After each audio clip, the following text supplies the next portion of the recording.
வந்த சனமெல்லாம் குந்தணும். ஹலோ மக்களே, இன்னைக்கு நம்ம ஹஸ்பண்ட்ஸ் இன் ஆக்ஷன் 2024 ரிலீஸ் ஆன ஒரு ஜாலியான கொரியன் படத்தை தாங்க பார்க்க போகிறோம். படம் முழுக்க ஒரே கலகலப்பாக தான் இருக்கும். கடத்தப்பட்ட தன்னோட பொண்டாட்டிக்காக 2 புருஷங்காரங்க ஆக்ஷனில் இறங்கி என்ன மாதிரி கூத்தெல்லாம் பண்ண போகிறாங்க அப்படிங்கிறது தான் இந்த படத்தோட ஒன்லைனர். இந்த படத்தோட ஸ்டார்டிங் சீனே காலாவதியான கஜினி கணக்காக ஒருத்தனை ஜெயிலில் காட்டுறாங்க. உடம்பு முழுக்க ஏதோ ஃபார்முலாவாக கிறுக்கி வச்சு யோகா பண்ணுற கணக்காக உட்காந்துருக்கான் இந்த யோகி பாபு. அப்படியே அங்கே கட் பண்ணி அடுத்த சீன் பார்த்தீங்கன்னா டான்ஸ் ஆடிக்கிட்டே போய்கிட்டு இருக்கிற ஒரு சூனா பணாவை காட்டுறாங்க. இந்த சூனா பணம் ஏதோ பெரிய பிஸ்னஸ் மேன் மாதிரி தெரியுது. டான்ஸ் ஆடிக்கிட்டே நேராக அவனோட ஆஃபீஸுக்கு போனவன் அங்கேருந்து அவன் பொண்டாட்டியை இறுக்கி அணைச்சி ஒரு உம்மா கொடுத்துட்டு இதுவரை இவங்களுக்கு வந்த வருமானத்தை கம்ப்யூட்டரில் பார்த்து 2 பேரும் சந்தோஷப்பட்டுக்கிட்டு இருக்காங்க. கோடிக்கணக்கில் பணம் வந்து கூஞ்சிட்டு கிடக்கு. இப்படி கணக்கு வழக்கு இல்லாமல் வருமானம் வருதுன்னா கண்டிப்பாக இவங்க நேர்மையான தொழில் பண்ணுற மாதிரி தெரியல. ஏதோ ஒரு ஏஐ டெக்னாலஜியை வச்சு ஆன்லைனில் போதைப் பொருளை வித்துக்கிட்டு இருக்காங்க. இவங்க சேல் பண்ணுற போதைப் பொருள் எல்லாமே ரொம்ப ரகசியமான முறையில் தான் டெலிவரி ஆகும். இப்போ கூட ஒரு டீனேஜ் பையன் ரகசியமாக டெலிவரி பண்ணப்பட்ட அந்த போதைப் பொருளை ஒரு இடத்துக்கு வந்து எடுத்துக்கிட்டு அதுக்கான பேமெண்ட் ஆன்லைனில் போட்டுக்கிட்டு இருக்க. அங்கே தான் ஒரு முக்கியமான கேரக்டரோட என்ட்ரி. ஆக்சுவலாக இந்த படத்தோட ஹீரோ வேற யாரும் இல்லைங்க, நம்ம எல்லாருக்குமே பிடிச்ச பொணந்தினி தான். இவன் இந்த படத்தில் ஒரு போலீஸாக நடிச்சிருக்கான். இப்போ இந்த பையனை கைது பண்ண பார்க்குறப்ப இளந்தாரி பையன் விவரம் புரியாமல் இவனையே அடிக்க விடவும் சப்பு சப்புன்னு செவனிலே 4 அப்பி அங்கே இருந்த கம்பத்தில் ஹேண்ட் கப்பை போட்டு லாக் பண்ணுறான். இதை பார்த்துட்டு அந்த பக்கம் வந்த ஸ்கூல் பொண்ணுங்களாம் வேற கைத்தட்டி இவனை பாராட்ட பொணந்தினி பிளைன் கிஸ் எல்லாம் கொடுத்து கொஞ்சம் ஓவரவே சீனை போட்டுக்கிட்டு இருக்கோம். இப்போ அடுத்ததான் அங்கே கட் பண்ணி அப்படியே அந்த பக்கம் ஜெயில தாங்க காட்டுறாங்க. ஸ்டார்டிங்கில் நமக்கு காட்டின அந்த யோகி பாபு ஜெயிலில் இருந்து ரிலீஸ் ஆகிறான். வெளியே இவனோட ஆளுங்க ஒரு 3 பேர் வந்து ரிசீவ் பண்ணுறாங்க. வந்ததுமே போதைப்பொருள் வியாபாரத்தில் மொத்த சிட்டியும் சூனாப்பான கண்ட்ரோலில் இருக்கிற விஷயம் தெரிய வர தன்னோட சார்பாக அவனுக்கு ஒரு ஹலோ சொல்லணும்னு ஆளுங்களுக்கு ஆர்டர் கொடுக்குறான். அடுத்த சீனே இவன் வெளியே வந்த தகவல் வந்து நம்ம சூனாப்பானாவோட காதுக்கு போகுது. இவனுக்கு அவனை முன்னப்பின தெரியுமான்னு தெரியல. ஆனால் யாரா அந்த யோகி பாபுன்னு கொஞ்சம் நக்கலாக கேட்டுட்டு இவன் சிரிச்சுக்கிட்டே அங்கேருந்து கிளம்ப. அதே சமயம் இன்னொரு பக்கம் நம்ம ஹீரோ பொணந்தினி பார்த்தீங்கன்னா தூரத்துல இருந்து இவனை வேவு பார்த்துக்கிட்டு இருக்கான். இவன் அங்கேருந்து கிளம்பின மறுகணமே இன்னொரு ஆளுக்கு தகவல் கொடுக்க அவன் இவனோட கம்பெனிக்குள்ள ரகசியமாக சோதனை பண்ணுறதுக்காக போகிற மாதிரி தெரியுது. ஏற்கனவே இவன் கம்பெனிலேருந்து டெலிவரியான போதைப் பொருளோட ஒரு பையனை பிடிச்சிருக்கான்ல, அதை வச்சு அவனை லாக் பண்ண போகிற மாதிரி தெரியுது. சூனாப்பானா தன்னை யாருன்னு தெரியாதுன்னு சொல்லி நக்கல் பண்ண விஷயம் இப்போ அந்த பக்கம் இருக்கிற யோகி பாபுவோட காதுக்கு போக அவன் ஒரு பக்கம் டேபிளெல்லாம் தூக்கி அடிச்சு என்ன பார்த்தாடா யாருன்னு கேட்டான்னு காண்டாக்கி அடுத்த சீனே பார்த்தீங்கன்னா சூனாப்பானாவோட கம்பெனி முன்னாடி வந்து நிற்கிறான். ஆக்சுவலாக போதைப்பொருள் வியாபாரத்தை பெரிய அளவில் பண்ணி மொத்த சிட்டியையும் தன்னோட கண்ட்ரோலில் வச்சுக்கணுங்கிறது தான் இவனோட ட்ரீமாக இருந்துச்சு. ஆனால் இவன் ஜெயிலில் இருந்த கேப்பில் ஆசைப்பட்ட எல்லாத்தையும் வேற ஒருத்தன் அச்சீவ் பண்ணியிருக்கிறத பார்த்ததும் பயபலைக்கு வைத்தறிச்சல் தாங்கலை. எப்படியாவது சூனாப்பானாவை மிரட்டி தன்னோட கண்ட்ரோலில் கொண்டு வரணுங்கிறதுக்காக தான் பயபலை இப்போ ஆஃபீஸுக்கு வந்திருக்கான். தலைவன் ரொம்ப தெனாவிட்டா, இந்த ஒட்டுமொத்த நகரமும் எனக்கு தான் சொந்தம், ஆனால் நான் ஜெயிலில் இருந்த கேப்பில் நீ அதை டேக் ஓவர் பண்ணிட்டேன்னு சொல்லி என்னோட அனுபவமும் உன்னோட பிஸ்னஸ் ஸ்டாட்டிக்ஸும் சேர்ந்தா நம்மளால் ஒட்டுமொத்த கொரியாவையுமே ஆள முடியும். ஸோ என்ன உன் பார்ட்னராக சேர்த்துக்கன்னு ஏதோ இவன் அவனுக்கு ஆஃபர் கொடுக்குற ரேஞ்சுக்கு பேசிக்கிட்டு இருப்பான். இதை கேட்டு சூனாப்பானாவுக்கும் அவன் பொண்டாட்டிக்கும் குபீர்னு சிரிப்பே வந்துடும். 2 பேரும் சேர்ந்தாப்புல அவனை பங்கமாக கலாய்ச்சி ரொம்ப நேக்கா அவனை ஆளை வச்சு அப்படியே பேக் பண்ணி வெளியே அனுப்புறாங்க. என்னடா நம்மளை ஒரு மனுஷனா கூட மதிக்க மாட்டேங்கிறாங்களேன்னு யோகி பாபுக்கு செம்ம காண்டு. என் கையால் தாண்டா உனக்கு சாவுன்னு கதறிக்கிட்டே போகிறான். இங்கே நம்ம ஹீரோ பொணந்தினி ஒரு போலீஸ் படையோட நேராக சூனாப்பானாவோட இடத்துக்கு வரப்ப கரெக்டாக இவனோட ஆள் பார்த்தீங்கன்னா கம்பெனிக்குள்ள இருந்து எவிடன்ஸாக சில போதை மாத்திரைகளை கைப்பற்றி கொண்டு வந்திருக்கா. அதை பார்த்த மறுகணமே ஒருத்தனை விடாம எல்லாரையும் கைது பண்ணுங்கன்ற மாதிரி ஆர்டர் கொடுக்கவும் நம்ம ஆளுங்க உள்ள பூந்து எல்லாரையும் தூக்க ஆரம்பிக்கிறாங்க. சூனாப்பானாவுமே இங்கே தான் இருக்கான். இவங்க பண்ற கூத்தெல்லாம் பார்த்துட்டு என்ன இலவடா பண்ணிட்டு இருக்கீங்கன்னு அவனும் உள்ள பூந்து போலீஸே அட்டாக் பண்ண ஆரம்பிக்க ஒரு பக்கம் இவன் போலீஸை போட்டு அடிச்சுக்கிட்டு இருக்கான். இன்னொரு பக்கம் நம்ம பொணந்தினி அவன் ஆளுங்களை போட்டு பொலன்னு பொழந்து எடுத்துக்கிட்டு இருக்க. ஒட்டுமொத்தமாக எல்லாரையும் கைது பண்ணியா தீரணும்னு டசன் கணக்கில் ஹேண்ட் கப்பை கொண்டு வந்து அதை வச்சு அட்டாக் பண்றவங்கள விதவிதமா லாக் பண்ணி எல்லாரையும் வலிப்பு வந்த போஸ்ல மாத்தி வச்சிருக்கேன். அதே சமயம் ஒரு போலீஸ்காரன் பறந்து வந்து இவங்கிட்ட விழுக என்னடா அதுன்னு பார்த்தா அந்த பக்கம் நம்ம சூனாப்பானா தான் பொழந்து அனுப்பியிருக்கான். இப்ப தலைவன் நேரம் அவங்ககிட்டயே வந்து சண்டை போட ஆரம்பிக்கிறப்ப அவன் ஒரு ராடை எடுத்துக்கிட்டு வெளுன்னு விளக்குவோம். அடி மட்டும்தாங்க நம்மால் வாங்குவான். அதுக்கப்புறம் அவனை பிடிச்சி பொழந்து கைது பண்ண போறப்ப அங்க இருந்த ஒரு பொண்ணை பனை கைதியா பிடிச்சி வச்சுக்கிறான். டேய் ஒழுங்கா சரண்டர் ஆயிருன்னு இவங்களும் எவ்வளவோ சொல்லி பார்க்க அவன் கொஞ்சம் கூட கண்டுக்கிற மாதிரி இல்ல. அப்ப பொணந்து நீ இன்னொரு போலீஸ் கிட்ட இருந்து இந்த கரண்ட் ஷாக் கொடுக்குற கண்ணை வாங்கி கரெக்டா அவனை நோக்கி ஷூட் பண்ண அது ஜஸ்ட் மிஸ் ஆகி அந்த பொண்ணோட உடம்புல பட்டு ஷாக் அடிச்ச நாய் கடிச்ச மாதிரி மாற்றி விட்டுறான். ஒரு வழியாக பெரிய பஞ்சாயத்துக்கு அப்புறம் அந்த சூனாப்பானாவை கைது பண்ணுறாங்க. இப்போ அப்படியே அங்கே கட் பண்ணி அடுத்த சீனே நம்ம படத்துக்கு 2வது ஹீரோவான ஒரு கைப்பிள்ளையை தாங்க காட்டுறாங்க. யாரையோ வேவ் பார்க்குற மாதிரி ஃபோனில் ரொம்ப சீரியஸாக பேசிக்கிட்டு இருக்கான். இவங்க டார்கெட் பண்ண ஆளையுமே சுற்றி வளைச்சிட்டு தான் அந்த பக்கம் இருந்து தகவல் வர அடுத்த கணமே குடுன்னு வேகமாக அந்த ஸ்பாட்டை ரீச் பண்ணுறான். இப்படி இவ்வளோ சீரியஸாக யாரை டார்கெட் பண்ணியிருக்காங்க அப்படின்னு பார்த்தா ஒரு தெருநாயை தாங்க டார்கெட் பண்ணியிருந்திருக்காங்க. ஆக்சுவலாக இவன் ஒரு வெட்டினரி டாக்டர். ஏதோ வெறி பிடிச்ச நாய்க்கு ஊசி போடுறதுக்காக பண்ணுறதுக்காக தான் இவ்வளோ பெரிய பில்டப். இதுக்கப்புறம் அடுத்த சீனே நம்ம பொனந்தினியோட ஒய்ஃபையும் பொண்ணையும் ஒரு ரெஸ்டாரண்ட்டில் காட்டுறாங்க. இவங்க 2 பேருக்கும் சில பல காரணங்களால் டைவர்ஸ் ஆகிருச்சு. டைவர்ஸ் ஆனதுக்கப்புறம் நம்ம செகண்ட் ஹீரோ கைப்புள்ள இருக்கான் பார்த்தீங்களா, அவனை லவ் பண்ணி மேரேஜ் பண்ணிட்டு அவன் கூட தான் இப்போ பொண்ணோட இவ வாழ்ந்துகிட்டு இருக்கா. என்னதான் டைவர்ஸ் ஆகியிருந்தாலும் வாரத்தில் ஒரு நாள் நம்ம பொனந்தினி பார்த்தீங்கன்னா அவனோட பொண்ணை பார்க்கலாம். அதுக்கு இவங்க 2 பேரும் ரெஸ்டாரண்ட்டில் ரொம்ப நேரமாக வெயிட் பண்ணிக்கிட்டு இருக்க தலைவன் கொஞ்சம் லேட்டாக வரவும் ஹீரோயினுக்கு செம கடுப்பாகுது. அதுக்கப்புறம் பொண்ணு அவங்ககிட்ட விட்டுட்டு இவங்க இருந்து கிளம்ப போகிற சமயம் உன் புது புருஷன் அந்த நாய் டாக்டர் எப்படி இருக்கான்னு நம்மளால் நக்கலாக கேள்வி கேட்க, ஏடா அதுக்கு வெட்டினரி டாக்டர்னு ஒரு பேர் இருக்குது, கொஞ்சமாவது மரியாதையாக பேசுன்னு டென்ஷன் ஆகிட்டு போகிறா. பொண்ணுக்காக நம்ம ஹீரோ பார்த்தீங்கன்னா ஒரு ஸ்மார்ட் வாட்சாக கிஃப்டாக வாங்கிட்டு வந்திருப்பான். ஆனால் பொண்ணு அதை பார்த்து பெருசாக இம்ப்ரெஸ் ஆகலை. ஏன்னா கைப்புள்ள ஏற்கனவே ஒரு ஸ்மார்ட் வாட்சை வாங்கி கொடுத்து அவளை நல்லா கவர் பண்ணி வச்சிருந்திருக்கான். இருந்தாலும் பரவாயில்ல, நான் வாங்கி கொடுத்தையும் வச்சுக்கின்னு நம்மால் கொடுத்துட்டு 2 பேரும் ஜாலியாக பேசிக்கிட்டு இருக்க. இவங்க பண்ணுற ஃபன்னுக்கெல்லாம் ஒரு அளவே இருக்காது. 2 பேத்துக்குள்ளேயும் அப்படி ஒரு பாண்டு இருக்கும். டைவர்ஸ் ஆனதுக்கப்புறம் நம்ம ஹீரோ குடியிருக்கிறதே பார்த்தீங்கன்னா போலீஸ் ஸ்டேஷனில் தான். இதுக்கு முன்னே சூனாப்பானாவை கைது பண்ணப்ப பணைய கைதியாக இருந்த ஒரு பொண்ணுக்கும் சேர்த்து கரண்ட் ஷாக் கொடுத்து நம்மளால் அவனை கைது பண்ணா பார்த்தீங்களா, அந்த விஷயத்தை நியூஸில் ஒரு ரிப்போர்ட்டர் இப்போ சொல்லி இவளை கிளின்னு கிழிச்சிக்கிட்டு இருக்கா. ஆக்சுவலாக இந்த ரிப்போர்ட்டரும் படத்தில் ஒரு முக்கியமான கேரக்டர் தான், நல்லா நோட் பண்ணிக்கோங்க. அவன் அந்த மாதிரி பேசுனதில் மற்ற போலீஸுக்குலாம் ஒரு மாதிரி செம கடுப்பாகும். ஆனால் ஹீரோ அதை ஒன்றும் பெருசாக கண்டுக்கல. ஏன்னா அந்த ரிப்போர்ட்டர் இவனுக்கு ரொம்ப நல்லா தெரியும். சொல்லப்போனால் நம்ம ஹீரோவை ஒரு காலத்தில் ஒன் சைடாக லவ் பண்ணவனு வச்சுக்கோங்களேன். இப்போ கூட நம்ம ஹீரோ ஆஃபீஸுக்கே வந்து அவனை நியூஸில் போட்டு கிளின்னு கிழிச்சுட்டு இப்போ ரொம்ப ஓவராக பாசத்தை கொட்டிக்கிட்டு இருக்கா. இதில் ஹீரோ கொஞ்சம் கடுப்பாகி இதுக்கு இன்னமும் என் பின்னாடி சுற்றிக்கிட்டு இருக்க, எனக்கு கல்யாணமாக்கி ஆல்ரெடி டைவர்ஸும் ஆகி போச்சுன்னு எவ்வளவோ சொல்லி பார்க்க அவள் விடுற மாதிரி இல்லை. ஆக்சுவலாக இவனுக்கும் ஒரு காலத்தில் அவன் மேலே இன்ட்ரெஸ்ட் இருந்திருக்கு. ஏதோ ஒரு சூழ்நிலை காரணமாக தான் ஹீரோயினை கல்யாணம் பண்ணி டைவர்ஸும் பண்ணியிருந்திருக்கான். இப்போ இந்த இடத்துல 2 பேரும் சண்டை போடுற மாதிரி மறைமுகமாக கொஞ்சிக்குவாங்க. அப்புறம் அங்கே கட் பண்ணி அடுத்த சீனே பார்த்தீங்கன்னா நம்ம குட்டி பொண்ணோட ஸ்கூலை தான் காட்டுறாங்க. இன்னைக்கு ஸ்கூலில் ஏதோ ஒரு காம்படிஷன் போல் அதில் கலந்துக்கிறதுக்காக நம்ம ஹீரோ படுவேகமாக வந்து சேர்ந்தா அந்த இடத்துல இவனுக்கு முன்னாடியே பார்த்தீங்கன்னா நம்ம ஹீரோயினோட 2வது புருஷன் கைப்புள்ள வந்து உட்காந்துருக்கான். பேரண்ட்ஸுக்காக கொடுக்கப்பட்ட சேரில் தனக்கு பதிலாக அவன் உட்காந்துருக்கிறத பார்த்ததும் நம்மளுக்கு ஒரு பக்கம் செம கடுப்பாகும். இங்கே நான் தான் உட்காருவேன், நான் தான் என் பொண்ணுக்கு தகப்பன்னு அவன் கூட பயங்கரமாக மல்லு கட்டிக்கிட்டு இருக்க. இந்த சீனில் இவங்களுக்கு நடுவில் நடக்கிற சண்டைக்கு ஒரு அளவே இருக்காது. அதுவும் அவன் அங்கேருந்து கிளப்புறதுக்காக நம்மால் சத்தமாக ஒரு குசுவை போட்டு விட்டு என்னடா இப்படி ஒரு வேலையை பார்த்துக்கிட்டேன்னு அவன் மேலே அந்த பழியை போட்டு விட்டுதான், அட பாவி ஏன்டா இவ்வளோ கேவலமாக நடந்துக்கிறேன்னு அவன் ஒரு பக்கம் மானபங்கப்பட்டு கிடப்பான். சரி இவங்க வந்துட்டாங்க, பொண்ணு ஹீரோயின் எங்கே அப்படின்னு பார்த்தீங்கன்னா டிராஃபிக்கில் மாட்டிட்டாங்க போல். வண்டி ஒரு இடத்துல ஓரமாக நின்றுகிட்டு இருக்கு. பொண்ணு ஏதோ ஒரு ஸ்பீச்சுக்கு தீவிரமாக தயாராகிக்கிட்டு இருப்பா. அப்போ திடீர்னு அவளுக்கு லைட்டாக இரும்பல் வர ஆரம்பிக்கும். பக்கத்தில் இருக்கிற மெடிக்கல் ஷாப்புக்கு போய் மருந்து வாங்கிட்டு வரேன்னு சொல்லிட்டு ஹீரோயின் அந்த பக்கம் கிளம்ப அடுத்த கணமே கார் பக்கத்தில் வேற யாரோ வந்து அவளை கடத்துற மாதிரி காட்டுறாங்க.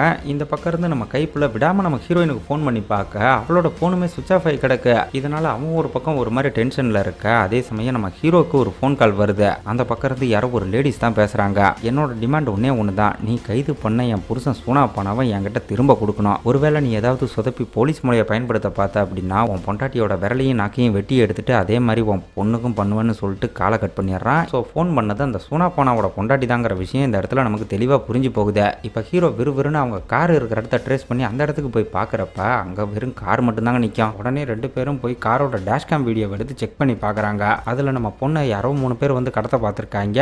அவங்கள தடுக்கிறதுக்காக நம்ம ஹீரோயின் பயங்கரமாக மல்லு கட்டுறப்ப அவளையும் அடித்து மட்டையாக்கி வண்டியில் தூக்கி போட்டு கொண்டு போயிருக்காங்க. ஹீரோவை விட அதை பார்த்துட்டு நம்ம கைப்புள்ள தாங்க கொஞ்சம் ஓவராக கொந்தளிச்சுக்கிட்டு இருக்கான். இப்போ அந்த சூனாப்பானாவோட பொண்டாட்டி வேற ஃபோன் பண்ணி நைட்டு 9 மணிக்குள்ளே தான் புருஷனை தாங்கிட்ட ஒப்படைக்கணும்னு ஒரு டெட்லைனை கொடுத்துட்டு காலை கட் பண்ணிடுறா. ஆக்சுவலாக அவங்க ஊர் வழக்கப்படி கைது பண்ணுறது மட்டும்தான் நம்ம போலீஸோட வேலை. மற்றபடி கோர்ட்டில் சப்மிட் பண்ணி தண்டனை வாங்கி கொடுக்கறதுக்கெல்லாம் ப்ராசிக்யூஷன் ஒரு தனி டிபார்ட்மெண்ட் இருக்கும். அந்த டிபார்ட்மெண்ட்டுக்கு சூனாப்பானாவை இன்னைக்கு தான் ஹேண்ட் ஓவர் பண்ண போகிறாங்க. ஒன்ஸ் அந்த மாதிரி ப்ராசிக்யூஷனில் இவங்க ஒப்படைச்சிட்டாங்க அப்படின்னா அதுக்கப்புறம் நம்ம ஹீரோவே நினைச்சாலும் அவங்ககிட்ட பேசக்கூட முடியாது. அந்த அளவுக்கு தான் போலீஸுக்கே பவர். இப்போ ப்ராசிக்யூஷனில் அவனை ஒப்படைக்கிறதுக்கு முன்னாடி எப்படியாவது தூக்கி ஆகணும். இந்த பிளானில் தானும் உதவி பண்ண போகிறதா நம்ம கைப்புள்ள வேற வாண்டடாக வந்து தலையை கொடுக்க, உனக்கு வண்டி ஓட்ட தெரியுமான்னு கேட்ட கொடுமைக்கு பேசிக்காகவே நான் ஒரு F1 ரேசர்னு சொல்லி கார் ஓட்டுறதை பற்றி கதையாக அளந்துக்கிட்டு இருப்பான். இப்போ ஹீரோவோட பிளான் என்ன அப்படின்னு கேட்டிங்கன்னா சூனாப்பானாவை ப்ராசிக்யூஷனுக்காக ஒப்படைக்க போகிற டீமில் இவனும் ஒரு ஆளாக போய் ஜாயின் பண்ணிடுவான். அதுக்கப்புறம் சந்தேகம் வராதபடி வேணும்னே ரூட்டை மாற்றி டிராஃபிக் பெருசாக இல்லாத ஒரு ஏரியா பக்கம் வந்து ஒரு சிக்னலில் வெயிட் பண்ணும்போது இன்னொரு வண்டியை எடுத்துகிட்டு வந்து நம்ம கைப்புள்ள லேசாக ஒரு ஆக்சிடென்ட் மாதிரி பண்ணி எப்படியாவது மற்றவங்களை டைவர்ட் பண்ணிட்டு சூனாப்பானாவை தூக்குறது தான் இவனோட பிளான். இதை சொன்ன மறுகணமே பார்த்தீங்கன்னா நம்ம கைப்புள்ளையோட பிளான்லாம் வேற லெவலுக்கு இருக்கும். ஏன்னா இவன் ஒரு ரேசர்னு ஏற்கனவே சொல்லியிருந்தான்ல, அந்த ஒரு பாயிண்ட் ஆஃப் வியூவில் இவனா ஒரு ஸ்பாட்டை ஃபிக்ஸ் பண்ணி அந்த இடத்துல ஹீரோவோட வண்டி நிற்கும் போது இவனோட வண்டியை வேகமாக எடுத்துகிட்டு வந்து 135 டிகிரியில் அப்படியே ட்ரிஃப்ட் பண்ணி அவங்களோட வண்டியை கவுத்து விட்டு அங்கேருந்து சூனாப்பானாவை தூக்க போகிறதா பயங்கரமாக சொல்லிக்கிட்டு இருக்கான். இவன் சொல்கிற மாதிரிலாம் இவனால் பண்ண முடியுமான்னு இந்த இடத்துல நம்ம ஹீரோக்கு ஒரு சந்தேகம் வரும். அதை புரிஞ்சுக்கிட்டு அடுத்த கணமே பார்த்தீங்கன்னா கையில் இருந்த ஒரு பீச்சு கோட்டையை 2 வரல நசுக்கி உடச்சி காட்டுவான் பாருங்க. அதை பார்த்து நம்மளே ஒரு செகண்ட் மிரண்டு போயிடுவான். இதில் முக்கியமான விஷயமே ஆக்சிடென்ட் பண்ண போகிற அந்த ஒரு வண்டி தான்டா, யாருக்கும் சந்தேகம் வராத ஒரு வண்டியாக பார்த்து எடுத்துகிட்டு வான்னு சொன்னதும் அதை பற்றி கவலையே படாத, என்கிட்ட பர்ஃபெக்டான ஒரு ஒரு வண்டி இருக்குன்னு சொல்லிட்டு அவன் அங்கேருந்து கிளம்புறான். இதுக்கப்புறம் அடுத்த சீனே பார்த்தீங்கன்னா நம்ம ஹீரோ பிளான் பண்ணபடி சூனாபானாவை ஷிஃப்ட் பண்ணக்கூடிய அந்த ஒரு டீமில் சேர்ந்து இவனே பார்த்தீங்கன்னா வண்டியும் ஓட்டிட்டு வந்திருக்கான். கூட இருக்கிறவங்களுக்குலாம் இவனே வண்டி ஓட்டிட்டு வரதை பார்த்து பயங்கர ஷாக்கு. இவனை நான் தான் பிடிச்சேன், ஸோ நானே கடைசி வரை கொண்டு போய் ப்ராசிக்யூஷனில் பொறுப்பாக ஒப்படைக்கணுங்கிறதுக்காக தான் வண்டிலாம் ஓட்டிட்டு வர்றதா சொல்லி ஏதோ சமாளிச்சுக்கிட்டு இருக்கேன். இதுக்கு நடுவில் ஒரு ஆக்சிடென்ட் வேற பிளான் பண்ணியிருக்காங்கல்ல, அதனால கூட இருக்கிற மற்ற போலீஸுக்கு என்ன ஆயிருமோன்னு ஒரு மாதிரி இவனுக்குள்ள பயங்கர பயம். எல்லாரையும் சீட் பெல்ட் போட சொல்லி இவன் சீரியஸாக பேசுறதுல இருந்தே சூனாபானாவுக்கு என்ன நடக்குதுங்கிற விஷயம் தெளிவாக புரிஞ்சு போன மாதிரி தான் தெரியுது. இப்போ ஹீரோ இங்கே வந்துட்டு ஆக்சிடென்ட் பண்ண போகிற அந்த கைப்புள்ள எங்கே இருக்கான், அவன் வண்டி எங்கே இருக்குதுன்னு சுற்றியும் முத்தியும் விடாமல் தேடிக்கிட்டு இருக்க. சந்தேகமே வராத அளவுக்கு ஒரு நல்ல வண்டியாக பார்த்து எடுத்துட்டு வான்னு சொன்ன கொடுமைக்கு நாய் பிடிக்கிற வண்டி எடுத்துகிட்டு வந்துருப்பா பாருங்க. அதை பார்த்து டப்பாலுக்கு ஒரு பக்கம் பயங்கரமாக மண்டை காஞ்சி போகுது. இங்கே கைப்புள்ள கையில் க்ளவுஸ் எல்லாம் போட்டுக்கிட்டு ஏதோ பெரிய ரேசர் மாதிரி நடக்க போகிற பிளானை எப்படி பண்ணணுங்கிறத பயங்கரமாக இமேஜினேஷன்லாம் பண்ணி பார்த்துட்டு வண்டி எடுத்துக்கிட்டு விருட்டுன்னு அங்கேருந்து கிளம்புறான். அதே சமயம் நம்ம ஹீரோவும் அவனோட பிளானுக்கு ஏற்ற மாதிரியே காரை அப்படியே லெஃப்ட்டில் கட் பண்ணி கொண்டு போயிட்டு இருக்க. இவனும் போய் கரெக்டாக பிரேக் அடித்து ட்ரிஃப்ட் பண்ணுறான். வண்டி போகுது. 2 டிக்கியும் ஒன்னோட ஒன்று கரெக்டாக மோத போகிற அந்த ஒரு கேப்பில் ஜஸ்ட் மிஸ் ஆகி வண்டி கிராஷ் பண்ணி போயிடும். ஐயையோ, கால்குலேஷன் மிஸ் ஆகி இப்படி பிளான் சொதப்பிக்கிச்சேன்னு 2 பேருமே மண்டை காஞ்சி இருக்கிற சமயம் இன்னொரு பக்கத்துல இருந்து வேற ஏதோ ஒரு கார் வந்து அப்படியே இவங்க காரை அடிச்சு தூக்கி படுக்க போடும் பாருங்க. இதை நம்ம ஹீரோ கொஞ்சம் கூட எதிர்பார்க்கல. கார் கவுந்து கிடக்கிறத பார்த்ததும் இதாண்டா சான்ஸ்னு நம்ம கைப்புள்ள கொடுன்னு வந்து ஹீரோவையும் சூனாபானாவையும் அப்படியே கூட்டிட்டு போய் அவனோட வண்டியில ஏத்திக்கிறான். அதே சமயம் இந்த ஆக்சிடென்ட் பண்ணது யாரு அப்படின்னு அந்த பக்கம் வந்த இன்னொரு காரை பார்த்தா அது வேற யாரும் இல்லைங்க, நம்ம யோகி பாபு தான். இவனை கூட்டாளியா சேர்த்துக்கலங்கிற கடுப்புல சூனாபானாவை போட்டு தள்ளுறதுக்காக தான் பயப்பட குளவரியோட வந்து இந்த ஆக்சிடென்ட் பண்ணியிருந்திருக்கு. அது நம்ம ஆளுங்களுக்கு இப்போ ரொம்ப வசதியா போச்சு. அந்த பக்கம் சூனாபானா உயிரோட போறதை பார்த்துட்டு கார் கதவை கூட திறக்க முடியாம பயங்கரமா கதறிக்கிட்டு இருக்கான். அதே சமயம் அங்க கட் பண்ணி அப்படியே நம்ம ஹீரோவோட போலீஸ் ஸ்டேஷனை தாங்க காட்டுறாங்க. நடந்த சம்பவத்தெல்லாம் சிசிடிவி மூலமா பார்த்துட்டு செம காண்டோட இருக்கிற இன்ஸ்பெக்டர் போலீஸ்காரையே அட்டாக் பண்ற தைரியம் எவனுக்கு இருக்குதுன்னு விசாரிக்கிறப்ப இந்த மாதிரி ரீசெண்டா ஜெயில இருந்து ரிலீஸ் ஆன யோகி பாபு தான் பண்ணியிருக்கான்னு சொன்னதும் அவனுக்கும் சூனாபானாக்கும் ஏதோ கேங் வார் நடக்குதுங்கிற விஷயத்தெல்லாம் கரெக்டாக தான் புரிஞ்சுக்கிறாங்க. பட் அதே சமயம் சிசிடிவியில் நம்ம கைப்புள்ளைய பார்த்ததும் இந்த கோமாளி யாரு எதுக்காக சூனாபானாவை கடத்துறான்னு கேட்குறப்ப மேபி அவனோட ஆளா இருக்கலாம், இல்லைனா யோகி பாபுவோட ஆளா இருக்கலாங்கிற மாதிரி சொல்றாங்க. இன்ஸ்பெக்டருக்கு என்ன நடக்குதுன்னு சுத்தமா புரியல. கைப்புள்ள சம்பந்தப்பட்ட எந்த தகவலுமே சிஸ்டம்ல இல்லைன்னு சொன்னதும் ஒரு செகண்ட் ரொம்ப தீவிரமா யோசனை பண்ணிட்டு இவன் கண்டிப்பா அந்த லீயா தான் இருக்கணுங்கிற மாதிரி சொல்றாரு. இவர் சொல்ற அந்த லீ யாரு அப்படின்னு கேட்டீங்கன்னா போதை மருந்து கடத்தல்ல பெரிய கிங்கா இருக்கக்கூடிய மிகப்பெரிய கேங்ஸ்டர். இப்படி கைப்புள்ளையும் கடத்தல்காரங்க லிஸ்ட்ல சேர்த்து பேசிக்கிட்டு இருக்கிற அதே சமயம் அந்த பக்கம் அவன் வண்டி சாவியை நம்ம ஹீரோ கிட்ட தூக்கி போட்டதும் எதுக்காக வண்டி சாவியை நம்மால் கிட்ட தூக்கி போடுறான்னு இன்னும் கொஞ்சம் கோளாரா யோசனை பண்றாரு. ஆக்சுவலா இந்த இடத்துல இவங்க நியாயமா நம்ம ஹீரோ மேல சந்தேகப்படணும். ஆனா அதுக்கு மாறா என்ன பண்றாரு அப்படின்னா டைவர்ஸ் ஆனதுக்கு அப்புறம் போலீஸ் ஸ்டேஷனையே வீடா மாத்திட்டு கடமையே கதின்னு கிடந்தவன் இப்ப உசரை பத்தி கூட கவலைப்படாம கடத்தல்காரங்களை பிடிக்கிறதுக்காக சிங்க மாதிரி ஒத்தையில இறங்கியிருக்கான்னு ரொம்ப பெருமையா பேசிக்கிட்டு இருக்கான். நான் தான் சொன்னேன் இந்த ஆளோட கற்பனைக்கெல்லாம் ஒரு அளவே இருக்காதுன்னு. இப்ப போனை எடுத்து வேகமா நம்ம ஹீரோக்கு போன் பண்றப்ப அந்த பக்கம் இவரோட நம்பரை பார்த்துட்டு பேசாம காலை கட் பண்ணிடலான்னு யோசிக்கும் போதே படக்குன்னு வண்டி ஸ்பீடு பிரேக்கர்ல ஏறினதும் டக்குன்னு கைப்பட்டு காலை அதுவாகவே அட்டன் ஆனதும் ஐயோன்னு நம்மால் ஒரு பக்கம் பயங்கரமா பதறிக்கிட்டு இருக்கான். இப்போ இந்த பக்கம் இருந்து ஏதோ அண்டர் கவரில் இருக்கிற போலீஸ்கிட்ட பேசுற மாதிரி அங்கே சுச்சுவேஷன் எப்படி இருக்கு, பேக்கப் ஏதாவது வேணும்னா எனி டைம் என்னை கான்டாக்ட் பண்ணுங்கிற மாதிரி இந்த ஆளே ஒரு கதையை கட்டி பேசிட்டு அப்படியே காலை கட் பண்ணிடுறாரு. நம்மளுக்கு என்ன நடக்குதுன்னு சுத்தமா புரியல. ஸோ எது எப்படியோ பொண்டாட்டியை காப்பாற்றுறதுக்காக கடமையை மீறி நம்ம ஹீரோ சூனாபானாவை கடத்தியிருந்தாலுமே டிபார்ட்மெண்ட் இவனை அளவுக்கு அதிகமாக நம்பிக்கிட்டு இருக்கு. அந்த அளவுக்கு நம்மளால் சின்சியராக வேலை பார்த்துருக்கான். இப்போ அடுத்தது அந்த பக்கம் நம்ம ஹீரோயினை தாங்க காட்டுறாங்க. அவகிட்ட வந்த சூனாபானாவோட பொண்டாட்டி உன் புருஷன் சின்சியரான போலீஸாக இருந்தாலும் பொண்டாட்டியை தூக்குனதும் பதறி போய் என் வழிக்கு வந்துட்டாங்கிற மாதிரி பெருமையாக சொல்லிக்கிட்டு இருக்க. நீ சொன்னதெல்லாம் சரிதான், ஆனால் அந்த ஆள் ஒன்றும் இப்போ என் புருஷன் இல்லை, 2 பேருக்கும் டைவர்ஸ் ஆயிடுச்சு. இப்போ நான் வேற ஒருத்தரை கல்யாணம் பண்ணி அவர் கூட குடும்பம் நடத்திக்கிட்டு இருக்கேன்னு சொன்னதும் அப்போ உனக்கு 2 புருஷன் தான் ஹீரோயினை பார்த்து பொறாமப்பட்டுக்கிட்டு இருக்கா. நம்ம கைப்புள்ளைய ஒரு வெட்டினரி டாக்டர் ரேசர்னு இதுக்கு முன்னே சில விஷயங்கள் அவனை பற்றி சொல்லியிருந்தேன். ஆனால் இந்த இடத்துல நம்ம ஹீரோயின் என்ன சொல்கிறா அப்படின்னா ஒரு காலத்தில் நம்ம கைப்புள்ள ஸ்பெஷல் ஃபோர்ஸ்லாம் தீவிரவாதத்துக்கு எதிராக பயங்கரமாக வேலை பார்த்துருக்கானாம்மா. சூனாபானாவோட பொண்டாட்டி இதுக்கெல்லாம் பெருசாக பயப்படுற மாதிரி தெரியல. இவளோட கவலையெல்லாம் புனந்தண்ணி நம்ம ஹீரோயினோட எக்ஸஸ்பெண்ட். அப்படி இருக்கும்போது இவளுக்காக ரிஸ்க் எடுத்து ரிமாண்டில் இருக்கிற தன்னோட புருஷனை கூட்டிகிட்டு வருவானான்னு தான் கொஞ்சம் சந்தேகத்தோடு இருக்கா. அதுக்கு நம்ம ஹீரோயின் அவன் எனக்காக வரணும் இல்லையோ கண்டிப்பாக உனக்காக வருவான், நீ தப்பான ஆளுங்கள்ட்ட மோதிக்கிட்டு இருக்கன்ற மாதிரி ஒரு வார்னிங்கை கொடுக்க அப்படியே அங்கே கட் பண்ணி நம்ம ஆளுங்களை தாங்க காட்டுறாங்க. சூனாபானாவை பிடிச்சி சிக்னலில் ஆக்சிடென்ட் பண்ணது யார் உன் ஆளுங்க தானான்னு விசாரிக்கும் போது எனக்கு எப்படா தெரியும்னு அவன் பொதுவாக பேசுகிறான். அதில் ஹீரோ கொஞ்சம் கடுப்பாகும் போது எனக்கு எவ்வளவோ எதிரிங்க இருக்காங்க, அதில் எவனாவது ஒருத்தன் தான் பண்ணியிருப்பான்ற மாதிரி சொன்னால் இவங்க அதை நம்புற மாதிரி இல்லை. கைப்புள்ள இவனை குறுகுறுன்னு பார்த்துட்டு இவன் கண்டிப்பாக போய் தான் சொல்கிறான். பொதுவாக மனுஷங்களும் விலங்குகளும் ஒன்று தான், சில பேர் என்ன மாதிரி மான் மாதிரி பார்ப்பாங்க, சில பேர் உன்ன மாதிரி குரங்கு மாதிரி பார்ப்பாங்கன்னு ஹீரோவை மொக்க பண்ணிட்டு இவன் ஓனாய் மாதிரி பார்க்குறான். ஸோ கண்டிப்பாக இவன் போய் தான் சொல்லணும்னு அனிமல் சைக்காலஜியெல்லாம் பேசிக்கிட்டு இருக்க. அவன் ஒரு பக்கம் பைத்தியம் பிடிச்ச டாக் மாதிரி ரியாக்ஷன்லாம் கொடுத்து இவங்களை இன்னும் வெறுப்பேற்றிக்கிட்டு இருக்கான். இதுக்கப்புறம் ஹீரோ அவன் பொண்டாட்டிக்கு வீடியோ கால் பண்ணுறப்ப உனக்கும் அவன் பொண்டாட்டிக்கு தான் டைவர்ஸ் ஆயிடுச்சாமே, ஸோ அவளோட இன்னால் புருஷங்கிட்ட ஃபோனை கொடு விடுன்னு சொல்லி அவங்ககிட்ட ஹீரோயினையும் பொண்ணையும் வீடியோ காலில் காட்டினதும் ரெண்டு புருஷங்களும் மாறி மாறி துடிச்சிக்கிட்டு இருக்காங்க. அப்புறம் வீடியோ கால்லையே சூனா பண்ணக்கூட அவள் கொஞ்சம் ஓவரா குஞ்சிக்கிட்டு இருக்க, ஏமா இவனை எங்க கொண்டு வந்து விடணும் அதை மட்டும் சொல்லு அப்படின்ற மாதிரி கேட்டா, அதுக்கு முன்னாடி இன்னொரு வேலை பண்ணணுங்கிற மாதிரி சொல்றா. என்ன மேட்டர் அப்படின்னு கேட்டா, வரும்போது தப்பிக்கிற அவசரத்தில் பார்த்தீங்கன்னா இவங்க கம்பெனில இருந்து நபீன் ஏதோ ஒரு முக்கியமான பொருளை விட்டுட்டு வந்துட்டாங்களாம். அதை வரும்போது இவங்க தான் பிக்கப் பண்ணிட்டு வரணுங்கிற மாதிரி சொல்ல, அதை கேட்டதும் சூனா பண்ண ஒரு பக்கம் அதையும் விட்டுட்டு வந்தாங்கிற மாதிரி செம்மையா டென்ஷன் ஆகிறான். இப்போ ஹீரோவை கிட்ட இங்க பாரு இவனை கொண்டு வந்து விடுறது மட்டும்தான் நம்ம டீல், ஸோ அதை பற்றி மட்டும் சொல்லுங்கிற மாதிரி கேட்கும்போது, இங்கே பாரு உன் பொண்டாட்டியும் புள்ளியும் என்கிட்ட இருக்காங்க, ஸோ நான் சொல்கிறத நீங்கள் செஞ்சுதாங்கணுங்கிற மாதிரி சொல்லிட்டு அவ பாட்டுக்கு காலை கட் பண்ணிடுறா. இதனால் இப்போ இவங்களும் வேற வழி இல்லாமல் அப்படியே அங்கேருந்து கிளம்ப அங்கே கட் பண்ணி அப்படியே போலீஸ் ஸ்டேஷனில் என்ன நடக்குதுன்னு காட்டுறாங்க. அங்கே நம்ம ஹீரோவோட டீம் பரபரப்பாக வேலை பார்த்துக்கிட்டு இருக்கும்போது இந்த மாதிரி சூனா பண்ணவை டிரான்ஸ்போர்ட் பண்ணுற வழியில் அவனை அட்டாக் பண்ணி தூக்கிட்டு போயிட்டாங்க. கூடவே நம்ம ஹீரோவும் காணாமல் போயிட்ட விஷயத்தெல்லாம் ஒளிஞ்சிருந்தபடி நம்ம ஹீரோவை லவ் பண்ணிக்கிட்டு இருக்கிற அந்த ரிப்போர்ட்டர் பயபில் எல்லாத்தையும் ஒட்டு கேட்டுட்டு இது எல்லாமே நம்ம ஹீரோவோட பிளானான்னு அங்கேருந்து ஆள்கிட்ட விசாரிக்க, ஐயோ இவளுக்கு போய் இந்த மேட்டர்லாம் தெரிஞ்சு போகணும்னு அப்படியே அவளை பேக் பண்ணி வெளியே துரத்தி விட்டுறாங்க.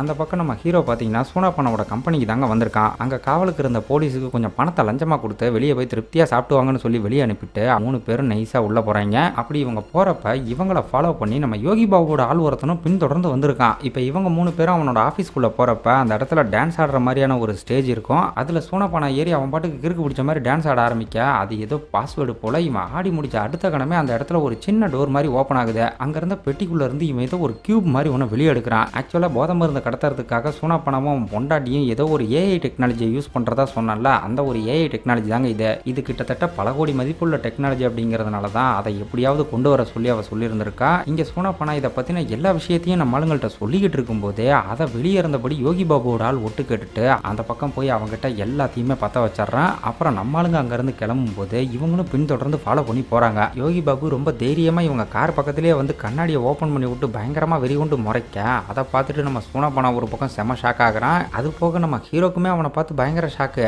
ஏன்னா அவனையுமே நம்ம ஹீரோ தான் பிடிச்சி ஜெயிலில் போட்டிருந்திருக்கான். இப்போ அவன் எதுக்கு நம்மளை ஃபாலோ பண்ணுறான்னு விசாரிக்கும் போது நடந்த எல்லா விஷயத்தையும் சூனா பண்ண சொன்னதான், அட பாவி அப்போ இவன் தான் நம்மளை ஆக்சிடென்ட் பண்ணி கவுத்து விட்டானா, இவன் ரொம்ப மோசமானவனாச்சு, எப்படியாவது எஸ்கேப் ஆகணும்னு கைப்பிள்ளைகிட்ட வண்டியை வேகமாக ஓட்ட சொல்கிறான். இதுக்கப்புறம் படத்தில் ஒரு பயங்கரமான சேசிங் நடக்கும். வண்டி ஓட்டுறங்கிற பேரில் நம்ம கைப்புள்ள ஒரு பக்கம் இவங்களை கதற விட்டுக்கிட்டு இருந்தா, இன்னொரு பக்கம் நம்ம யோகி பாபு விடாமல் வெறி கொண்டு விரட்டி வந்துக்கிட்டே இருக்கான். அப்போ ஒரு சந்தில் ட்ரிப்ட் அடித்து அவங்கள நேக்காக வேற ரூட்டில் திருப்பி விட்டுட்டு நம்மால் திரும்ப ரிவர்ஸில் வந்து நேருக்கு நேராக நின்றுக்கிட்டு இருக்க. அவங்க 3 பேரும் யாரா அவன் வெறி கொண்டு வண்டி ஓட்டுறாடேங்கிற மாதிரி மிரட்டு போய் பார்த்துக்கிட்டு இருப்பாங்க. அப்போ அப்படியே ரிவர்ஸில் கொஞ்சம் நேரம் சேசிங் பண்ணிக்கிட்டு இருப்பாங்க. அடுத்ததாக இன்னும் கோரமாக வண்டி ஓட்ட போகிறங்கிற பேரில் ரேஸ் காருக்கு யூஸ் பண்ணுற ஸ்டேரிங் எடுத்து சொருவிக்கிட்டு தலைவர் ட்ரிப்ட் அடிக்கிறது ஒரு வேலை பாப்பா வைப்பாருங்க. கொய்யால ஸ்டேரிங் கையோட பிடிக்கிட்டு வந்துடும். ஐயோன்னு இவங்க ஒரு பக்கம் போய் சொருகிக்கிறாங்க. அதே சமயம் பின்னாடி வந்த யோகி பாபுவோட காருமே ஒரு இடத்துல போய் நல்லா சொருகிக்க, இதாண்டா சான்ஸ்னு சூனா பண்ண கையில் அந்த கியூப் எடுத்துக்கிட்டு அப்படியே அங்கேருந்து தப்பிச்சு ஓட ஆரம்பிக்கிறான். பின்னாடியே நம்ம ஹீரோ அவனை விரட்டிக்கிட்டு போக அவன் பின்னாடி நம்ம கைப்புள்ள இவனுக்கு பின்னாடி யோகி பாபுவும் அவன் ஆளுங்களும் தெருவா விரட்டிக்கிட்டு இருக்காங்க. ஒரு கட்டத்தில் எல்லாரும் பிரிஞ்சு ஓட ஆரம்பிச்சதும் அதை பயன்படுத்தி சூனா பண்ண நம்ம ஹீரோக்கு விபூதி அடிச்சுட்டு எஸ்கேப் ஆயிடுறான். ஆனால் யோகி பாபு மட்டும் சரியான வெறிநாய்க்கு பிறந்தவன் போல எப்படியோ சூனா பண்ணாவோட வாடையை மோப்பம் பிடிச்சி கரெக்டாக அவன் இருக்கிற ரூட்டுக்கு போய் அவனை ஒரு இடத்துல மடக்கி பிடிக்க பின்னாடி தப்பிச்சு ஓடலாம்னு பார்த்தா அந்த இடத்துல ஒரு மிகப்பெரிய பள்ளம் இருக்கும். வேற வழி இல்லாமல் யோகி பாபுவோட துப்பாக்கியை பார்த்து பயந்து போய் அவன் கையில் இருந்த கியூபை இது பல கோடி மதிப்பு தீரும், வேணும்னா இதை நீயே வச்சுக்கன்னு சொல்லிட்டு அவங்ககிட்ட சரண்டர் ஆக, இவனுக்கு காசு பணத்தை விட தன்னை யாருன்னு தெரியாமல் இந்த சூனா பணம் ரொம்ப அசிங்கப்படுத்தினான் பார்த்தீங்களா, அந்த ஒரு விஷயம் தான் பெருசாக இருந்திருக்கு. ஒழுங்கா நான் யாருங்கிற விஷயத்த நீயே ஒழுங்கா ஞாபகப்படுத்தி கரெக்டாக சொல்லணும், இல்லைனா இந்த இடத்துல போட்டு தெளிவுன்ற மாதிரி மிரட்டுறான். அப்போ சூனா பணாவும் ஏதோ சம்பவத்தை சொல்லி சமாளிக்க பார்க்க இவன் தப்பா சொல்றாங்கிற கடுப்பில் வயிற்றுலேயே சுட்டதும் கால் தவறி பின்னாடி இருந்த பள்ளத்திலேயே அவன் பொத்துன்னு விழுந்துடுறான். தென் யோகி பாபு கிளம்புனதுக்கு அப்புறம் நம்மால் அங்கே வந்து பார்க்குறப்ப அந்த கியூபு மட்டும் தாங்க அங்கே இருக்கும். சூனா பணாவை தேடி அப்படியே அந்த பள்ளத்தில் எட்டி பார்க்குறப்ப நல்ல வேலையா அங்கே ஒரு மரக்கலை இருந்திருக்கும் போல பயப்புல அதில் விழுந்து எப்படியோ தூங்கிட்டு இருந்திருக்குது. இவனை கொண்டு போனால் தானே ஹீரோயினை காப்பாற்ற முடியும். ஸோ மிலிட்ரியிலலாம் வேலை பார்த்த நம்ம கைப்புல ஒரு கைத்தை கட்டிக்கிட்டு மெதுவாக அவனை தூக்குறதுக்காக கீழே இறங்குறான். இதுக்கு முன்னே இவன் தப்பிக்க கூடாதுங்கிறதுக்காக டாக்ஸோட கழுத்துலலாம் மாட்டக்கூடிய ஒரு எலக்ட்ரிக் பெல்ட்டை நம்ம கைப்புல இவன் கழுத்தில் மாட்டி விட்டு இருந்திருப்பான். இப்போ அவனுக்கு உசுறு இருக்கான்னு தெரிஞ்சுக்கிறதுக்காக ஒரு ரிமோட் எடுத்து அதை ஆன் பண்ணி விட்டதும் ஹெவியாக எலக்ட்ரிக் ஷாக் அடிச்சு ஆள் ஒரு மாதிரி முனக ஆரம்பிக்கிறான். ஸோ இவன் உயிரோட இருக்கான்னு புரிஞ்சுக்கிட்டு அவன் உடம்புல கைத்தை மாட்டி விட்டதும் அவனை மேலே தூக்குறங்கிற பேரில் நம்ம புனதின்னி படாத படுத்துவான். இழுக்கிற இழுல அவன் தலை பாறையில் அங்கே இங்கன்னு மோதி இவன் மேலே இழுக்கிறதுக்குள்ள அவன் ஒரேடியாக மேலே போய் சேர்ந்துருவான் போல.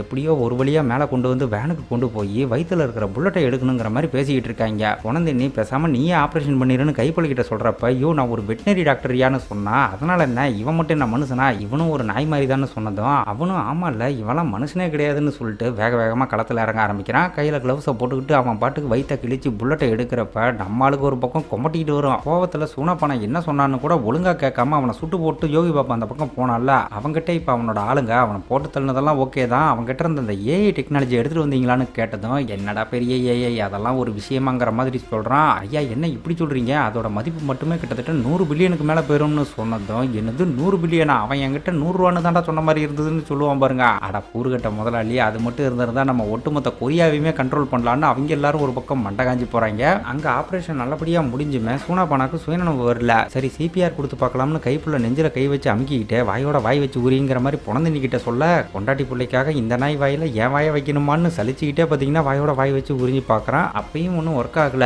கைப்புள்ள அவன் கழுத்தில் ஒரு எலக்ட்ரிக் பெல்ட்டை போட்டு விட்டுருந்தான்ல, அதை எடுத்து இப்போ ஷர்ட்டை ஓப்பன் பண்ணி அவன் நெஞ்சில் வச்சு ஒரு 2 தடவை கரண்ட் ஷாக் கொடுக்கவும் பயபலை எப்படியோ கண் முழிச்சிடறான். அப்புறம் இன்னொரு பிரச்சனை என்னன்னா குண்டடி பட்டத்தில் இவனுக்கு நிறைய வந்து பார்த்தீங்கன்னா ரத்தம் லாஸ் ஆகியிருக்கும். இப்போ அதுக்குமே பார்த்தீங்கன்னா பொணந்தனியோட பிளட் குரூப் அவனோட ஒத்து போகிறதுனால அவன் தான் ரத்தம் கொடுக்குற மாதிரி ஆகி போயிடுது. இதுக்கு நடுவில் அந்த ஏஐ டெக்னாலஜியை தேடி யோகி பாபு அவன் ஆளுங்களோட அவனை சுட்ட அந்த ஒரு இடத்துக்கே போகிறான். இப்போ அந்த இடத்துல வெறும் கயிறு மட்டும்தான் கிடக்கு. ஸோ இதுல இருந்தே நம்ம ஆளுங்க அவனை காப்பாற்றிருக்காங்கன்ற விஷயத்தை புரிஞ்சுக்கிட்டு வேற ஏதோ வில்லங்கமான ஒரு விஷயத்தை இவன் பிளான் பண்ணிக்கிட்டு இருக்கா. அப்படியே அங்கே கட் பண்ணி ஸ்டேஷனை தாங்க காட்டுறாங்க. இங்கே நம்ம இன்ஸ் பார்த்தீங்கன்னா சேசிங் பண்ணுறேன்னு அவங்க தெருவா சுற்றின சிசிடிவி ஃபுட்டேஜ் எல்லாம் பார்த்துட்டு ஒருவேளை நம்மளுடைய கணிப்பெல்லாம் தப்பாக இருக்குமோன்ற மாதிரி யோசனை பண்ணிக்கிட்டு இருக்காரு. அந்த பக்கம் சூனாபானா மயக்கத்தில் இருக்கிறப்ப நம்ம ஹீரோயினோட முதல் புருஷனான பொணந்தின்னி 2வது புருஷன் கைப்பிள்ளைகிட்ட நம்ம பொண்டாட்டியை நீ முறையாக எங்கே பார்த்த, உங்கள் 2 பேருக்கும் எப்படி செட் ஆச்சுன்னு விசாரிச்சுக்கிட்டு இருக்கேன். ஆக்சுவலாக தெருவில் அடிபட்டு கிடந்த ஏதோ ஒரு நாய்க்கு ட்ரீட்மெண்ட் கொடுக்கறதுக்காக நம்ம ஹீரோயின் முறையாக இவனோட கிளினிக்கு வந்திருக்கா. அவளோட நல்ல குணத்தை பார்த்து தான் அவன் மேலே லவ் பீரியட் வந்ததா சொன்னதும் இதெல்லாம் ஒரு லவ் ஸ்டோரி அடாகிற மாதிரி தலைவன் மண்டகாஜி போகிறான். மயக்கத்தில் இருந்த சூனாபானாக்கு இப்போ மயக்கம் தெளிஞ்சு எப்பா என் உசுரை காப்பாற்றினதுக்கு ரொம்ப நன்றிங்கிற மாதிரி சொல்ல, நன்றி எனக்கு சொல்லாத இந்த நாய் டாக்டருக்கு சொல்லு, அவன் தான் உனக்கு ஆப்ரேஷன் பண்ணான்னு சொன்னதும் ரொம்ப நன்றிப்பான்னு நல்ல விதமாக பேசிட்டு இவ்வளோ நேரம் மயக்கத்தில் இருந்தான்னு நினச்சிங்களா, உங்கள் 2 பேரோட லவ் ஸ்டோரியை நான் ஒட்டு கட்டணேன்னு சல்லித்தனமாக பேசிக்கிட்டு இருக்கேன். அட கூறுகட்ட குக்கரு கதை கேட்குற நேரமாடாது,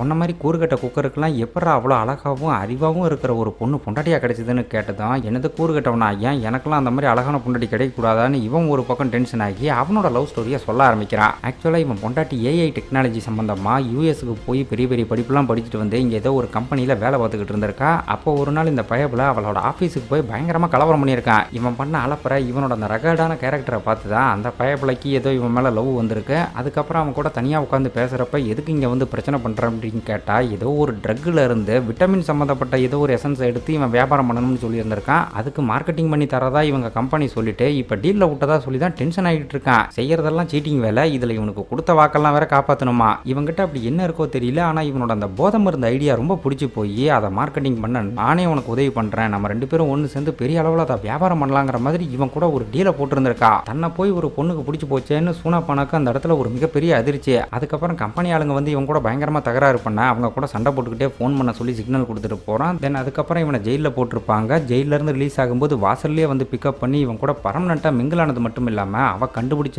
ஏஐ டெக்னாலஜியை வச்சு தான் இவனை ஒரு பெரிய கோடீஸ்வரனாகவே மாற்றிருந்திருக்கா. இதுதான் பார்த்தீங்கன்னா இவங்களோட கேடுகட்ட லவ் ஸ்டோரி. இப்படி இவங்க 3 பேரும் அவங்களோட லவ் ஸ்டோரியை மாற்றி பேசிக்கிட்டு இருக்க அந்த பக்கம் நம்ம ஹீரோயின் இருக்கிற இடத்துல பார்த்தீங்கன்னா ஹீரோயினும் சூனாபானாவோட பொண்டாட்டியுமே பார்த்தீங்கன்னா அவங்களோட லவ் ஸ்டோரியை பற்றி தான் பேசிக்கிட்டு இருக்காங்க. ஆக்சுவலாக கராத்தே ஜூடோ மாதிரி தற்காப்புகளை பயிற்சி கொடுக்குற இடத்துல தான் நம்ம பொணந்தினியை பார்த்தீங்கன்னா ஹீரோயின் ஃபர்ஸ்ட் டைம் மீட் பண்ணியிருந்திருப்பான். அதுக்கப்புறம் தான் அவங்களுக்குள்ள பழக்க வழக்கமாகி கல்யாணம்லாம் ஆயிருந்திருக்கு. ஹீரோயின் இந்த மேட்டர்லாம் சூனாபானா பொண்டாட்டிகிட்ட சொல்லிக்கிட்டு இருக்கும்போதே அந்த இடத்துக்கு ஏதோ வண்டி வர மாதிரி தெரியுது. தன்னோட புருஷன் தான் வந்திருக்கிறதா சொல்லி சூனாபானா பொண்டாட்டியும் கொஞ்சம் சந்தோஷப்பட்டுக்கிட்டு இருக்கா. எதிர்பார்த்தபடி நம்ம ஆளுங்களும் பார்த்தீங்கன்னா கரெக்டாக அந்த வீட்டுக்கு வந்து சேர்றாங்க. ஆனால் அந்த இடத்துல பார்த்தீங்கன்னா சூனாபானா பொண்டாட்டியோட ஆளுங்கள்லாம் பயங்கரமாக அடிபட்டு மயங்கி கிடக்காங்க. இவங்க இப்போ பதட்டத்தோட உள்ளே போய் செக் பண்ணி பார்க்கும்போது ஹீரோயின், குட்டி பொண்ணு, அப்புறம் சூனாபானாவோட பொண்டாட்டின்னு யாருமே இல்லை. என்னடா நடந்திருக்கு அப்படின்னு பார்த்தா நம்ம யோகி பாபு தாங்க ஆளுங்களோட வந்து அவங்க 3 பேரையும் கடத்திட்டு போயிருந்திருக்கான். இப்போ ஹீரோவோட ஃபோனுக்கு கால் பண்ணி எனக்கு அந்த ஏஐ டெக்னாலஜி வேணும், இன்னும் 1 ஹவரில் அதை ஒரு வேர் ஹவுஸுக்கு எடுத்துகிட்டு வரல அப்படின்னா அவங்க 3 பேரையுமே போட்டு தள்ளிடுவேன்னு மிரட்டிட்டு காலை கட் பண்ணிடுறான். இதை பார்த்து இப்போ இவங்க 3 பேருமே செம்ம காண்டில் இருப்பாங்க.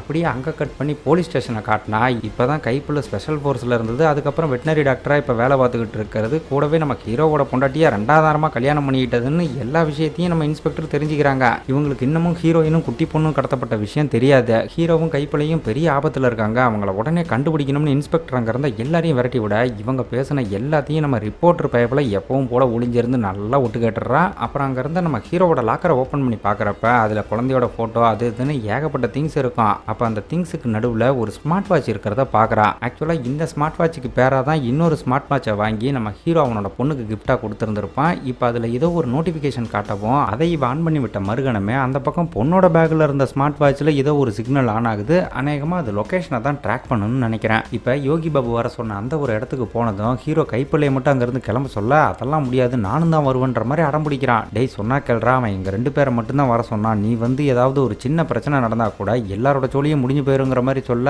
அவன் கொஞ்சம் கூட கண்டுகிற மாதிரி இல்லை. இதனால ஹீரோ இதுக்கு மேலே பேசி பிரயோஜனம் இல்லைன்னு நம்மளுக்கு ஒரு மயக்க ஊசியை போட்டு அப்படியே அந்த நாய் பிடிக்கிற வண்டியில் படுக்க போட்டு அடுத்ததான் நம்ம இன்ஸுக்கு தாங்க கால் பண்ணுறான். அவர்கிட்ட இந்த மாதிரி நடந்த எல்லா விஷயத்தையும் ஒன்று விடாமல் சொல்லி நான் ஒரு 3 மணி நேரத்தில் உங்களுக்கு கால் பண்ணுறேன், அதுக்கப்புறம் நீங்கள் ஃபோர்ஸ் அனுப்புங்கன்ற மாதிரி சொல்ல முதல்ல நீ எங்கே இருக்க அந்த லொக்கேஷனை சொல்லுங்கிற மாதிரி தான் கேட்குறாரு. அப்போ ஹீரோ என்ன தலை என் மேலே உங்களுக்கு நம்பிக்கை இல்லையான்னு கேட்கும்போது என்னடா பேசிக்கிட்டு இருக்க, உன்னை நம்பாமல் நாங்கள் வேற யாரை நம்ப போகிறோங்கிற மாதிரி அவர் கொஞ்சம் சென்டிமெண்ட்டாக பேசினதும் அப்புறம் என்ன எல்லாத்தையும் முடிச்சுட்டு நானே உங்களுக்கு கால் பண்ணுறேன்னு சொல்லிட்டு பொசுக்குன்னு காலை கட் பண்ணிடுறான். அந்த பக்கம் இன்ஸும் இவன் மேலெல்லாம் சந்தேகப்படல, இவனுக்கு எதுவும் ஆயிடக்கூடாதுன்னு பயந்து போய் எல்லாரும் போய் உடனே அவன் எங்கே இருக்கான்ற விஷயத்தை கண்டுபிடிங்கன்னு சொல்லி விரட்டி விடுறாரு. அதே சமயம் அந்த பக்கம் கடத்தி கட்டி போடப்பட்ட நம்ம ஹீரோயினையும் சுனபானாவோட கொண்டாட்டியும் காட்டும்போது இவங்க 2 பேரும் தான் அவங்க லவ் ஸ்டோரியை பற்றிலாம் பேசிக்கிட்டு ஒரு மாதிரி க்ளோஸ் ஆயிட்டாங்கல்ல, அதனால இப்போ பொண்ணை காப்பாற்றுறதுக்காக ஏதாவது பண்ணி டைவர்ட் பண்ண சொல்லி சுனபானா கொண்டாடிக்கிட்டு நம்ம ஹீரோயின் சொல்லுவா. உடனே அவளும் பார்த்தீங்கன்னா காவலுக்கு இருந்த யோகி பாபுவோட ஆள்கிட்ட இந்த மாதிரி எனக்கு அவசரமாக உச்சா வருது பாத்ரூமுக்கு போகணுன்ற மாதிரி சொன்னதும் அவனும் வந்து கதவை திறப்பான். அடுத்த செகண்டே அவனை அடிச்சு படுக்க போட்டு அப்படியே 2 பேரும் மேலே ஏறி அழுத்தி பிடிச்சிக்கிட்டு பொண்ணு அங்கேருந்து ஓட சொல்கிறாங்க.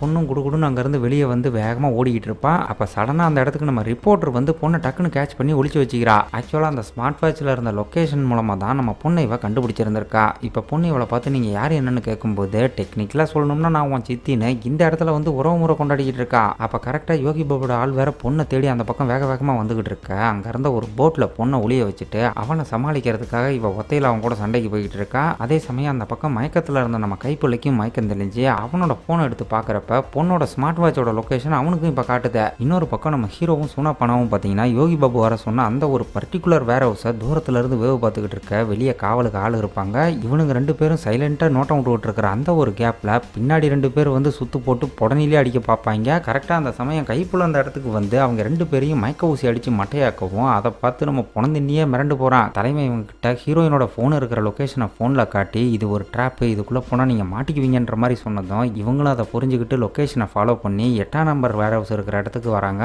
3 பேரும் பொண்டாட்டிகளை எப்படியாவது காப்பாற்றியே தீரணுங்கிற முடிவில் செம்மகத்தை அந்த இடத்துக்குள்ள என்ட்ரி கொடுத்தா அங்கே பார்த்தா லேடிஸுக்கு பதிலாக 3 தடி பசங்க உட்காந்துருக்காங்க. நம்ம ஆளுங்களுக்கு என்ன நடக்குதுன்னே சுத்தமாக புரியல. அப்போ சடனாக அந்த இடத்துல லைட் ஆஃப் ஆகி ஆன் ஆகவும் முன்னாடி பார்த்தீங்கன்னா யோகி பாபு ஒரு படையோடு நின்றுக்கிட்டு இருக்கான். என்ன மேட்டர் அப்படின்னா ரொம்ப சிம்பிளாக நம்ம ஹீரோயினோட ஸ்மார்ட் வாட்சை கொண்டு வந்து இவங்களை இந்த இடத்துல ட்ராப் பண்ணியிருந்திருக்கான். இதுக்கப்புறம் ஹீரோ கைப்புள்ள இவங்க 2 பேரை மட்டும் அங்கே இருக்கிற கோல்டு ஸ்டோரேஜுக்குள்ளே வச்சு கட்டி போட்டு பக்கம் பக்கமாக நீங்கள் சாக போறீங்களான்னு வசனம் பேசுனது மட்டும் இல்லாமல் மூச்சு முட்டி சாகுங்களான்னு மூஞ்சில் ஒரு கேரி பேக்கையும் போட்டு விட்டு போக அவன் போனதுக்கப்புறம் இவங்க பண்ணுவாங்க பாருங்க ஒரு கூத்து. அதை பார்த்தீங்கன்னா நீங்களே விழுந்து விழுந்து சிரிப்பீங்க. மூச்சு முட்டி சாகாமல் இருக்கணும்னு நம்ம ஹீரோ என்ன பண்ணுவான் அப்படின்னா அப்படியே அவன் ஷூ அவுத்துட்டு காலை தூக்கி கைப்புள்ளையோட வாயில் வச்சு கேரி பேக்கில் ஓட்ட போடுறான்னு வாய்க்குள்ளே காலை விட்டு நோண்டி ஒரு ஓட்டையை போட்டு விட்றான். அப்புறம் அதே மாதிரி எனக்கு பண்ணுன்னு சொன்னதும் இவன் காலை தூக்கி அவன் மூஞ்சில் வச்சதும் சாக்ஸில் இருந்து ஒரு நாத்தை வரும் பாருங்க. இவனுக்கு குடலை பிடுங்கும். ஐயோ கடவுளேன்னு முதல்ல சாக்ஸை கடிச்சு உருவி போட்டு ஓட்ட போடுறான்னு சொன்ன கொடுமைக்கு இவன் பாட்டுக்கு மூஞ்சில காலை வச்சு தேய்ச்சி மூக்கில் விரல விட்டு நோண்டிக்கிட்டு இருப்பான் பாருங்க. புனந்தினி ஒரு பக்கம் இவங்கிட்ட மாட்டிக்கிட்டு படாத பாடுபட்டுக்கிட்டு இருப்பான். அந்த பக்கம் யோகி பாபுவோட ஆளுங்க வேற நம்ம ரிப்போர்ட்டரையும் பிடிச்சி தூக்கிட்டு வந்துட்டாங்க. அவ ஒரு பக்கம் நான் யார் தெரியுமா, எவ்வளோ பெரிய ரிப்போர்ட்டர் தெரியுமா, சிட்டியில் எனக்கு தெரியாத போலீஸ்காரங்களே இல்லைன்னு ஓவரா உதார் விட்டுக்கிட்டு இருக்கவும் இவங்க ஒரு பக்கம் அவளை மாற்றி கலாய்ச்சி பயங்கரமாக பங்கம் பண்ணிக்கிட்டு இருப்பாங்க. அப்போ அங்கிட்டு நம்ம கைப்புல கைக்கட்டிலேருந்து எப்படியாவது ரிலீஸ் ஆகணுங்கிறதுக்காக வெறி பிடிச்ச மாதிரி கத்திக்கிட்டே பேயாட்டம் ஆடிக்கிட்டு இருக்க. அங்கே இருந்த மொத்த ரேக்குமே ஷேக் ஆக ஆரம்பிக்கும். அதில் அங்கே அடிக்க வச்சிருந்த பார்சல்ல இருந்து ஏகப்பட்ட மீனுங்க அதுவும் உறைஞ்சி போய் ஐஸில் விரைச்சிக்கிட்டு இருக்கும். அதெல்லாம் நம்ம புனந்தினி தலையில் டமால்னு வந்து விழுகுது. ஒரு வழியாக கை கட்ட அவுக்குறேன்னு அங்கே இருந்த ஷெல்ஃப் எல்லாம் மொத்தமாக சாச்சி விட்டு எப்படியோ அதுலேருந்து ரிலீஸ் ஆகிடுறான். அதுக்கப்புறம் புனந்தினியை ரிலீஸ் பண்ணுறேன்னு அவனோட கை கட்டை பிடிச்சி வெறி பிடிச்ச நாயாட்டம் கடிக்கடின்னு கடிச்சிக்கிட்டு இருக்க. டே என்னடா பண்ணுற அப்படின்னு கேட்டால் நான் இப்போ மனுஷன் இல்லை நாயின்னு சொல்லிட்டு அப்படியே கை கட்டை கடிச்சு கொதர்னு கொதறி அவனை ரிலீஸ் பண்ணி விட்டுறான். உடனே நம்ம புனந்தினியும் சூப்பரா நம்ம ரிலீஸ் ஆகிட்டோம்னு ஏதோ நாய்க்குட்டியை கொஞ்சம் மாதிரி அவனை கொஞ்சிக்கிட்டு இருப்பான். இங்கே யோகி பாபு அந்த ஏஐ டெக்னாலஜியை கையில் வச்சுக்கிட்டு இது எப்படி வேலை செய்யும்னு கைப்பள்ளிக்கிட்ட வந்து விசாரிக்க அதை பற்றி தான் இவனுக்கு ஆனால் அவனை கூட தெரியாதே. இவனும் ஏதோ சொல்லி சமாளிக்க பார்ப்பான். ஆனால் அவன் கொஞ்சம் உஷாராகி தலையில் துப்பாக்கியை வச்சதும் இவனோட பொண்டாட்டி வேற வழி இல்லாமல் அதை பற்றி சொல்ல ஆரம்பிக்கிறா. அவள் பாட்டுக்கு டெக்னிக்கலாக அதை பற்றி என்னென்னமோ சொல்ல ஆரம்பிக்கவும் இவனுக்கு தலையும் புரியாது வாழும் புரியாது. ஒரு கட்டத்தில் பயங்கரமாக மண்டை சூடானவன் போய் இந்த பொம்மையை வச்சு தான் நான் பிஸ்னஸ் பண்ணுமான்னு அதை கீழே போட்டு அவ்வளோ விலை மதிப்புள்ள அந்த ஏஐ டெக்னாலஜியை துப்பாக்கியில் கண்ட மணிக்கு சுட்டு பீஸாக செதறடிச்சிட்றான். இதை பார்த்ததும் நம்ம சுனபானாக்கு அழுகாத குறை தான். அட பாவி இப்படி பண்ணிட்டியான்னு அவன் ஒரு பக்கம் மண்டை காஞ்சி போயிருக்கேன். இந்த பக்கம் ரிலீஸ் ஆன ஹீரோவும் கைப்பிள்ளையும் எப்படியாவது டோரை உடைக்கணுங்கிறதுக்காக ஆளுக்கு ஒரு ராடை கையில் எடுத்துகிட்டு போவாங்க. ஏற்கனவே இவங்க இருக்கிறது ஒரு கோல்டு ஸ்டோரேஜ், உடம்பு ஆல்ரெடி பாதி விரைச்சி போய் தான் இருக்கும். இதில் இரும்பு கம்பி எடுத்துக்கிட்டு அதை உடைக்கிறேன்னு ஓங்கி அடிக்க அதில் ஏற்பட்ட வைப்ரேஷனால கரண்ட் ஷாக் அடித்த மாதிரி ஆளுக்கு ஒரு பக்கம் கதறிக்கிட்டு இருப்பாங்க.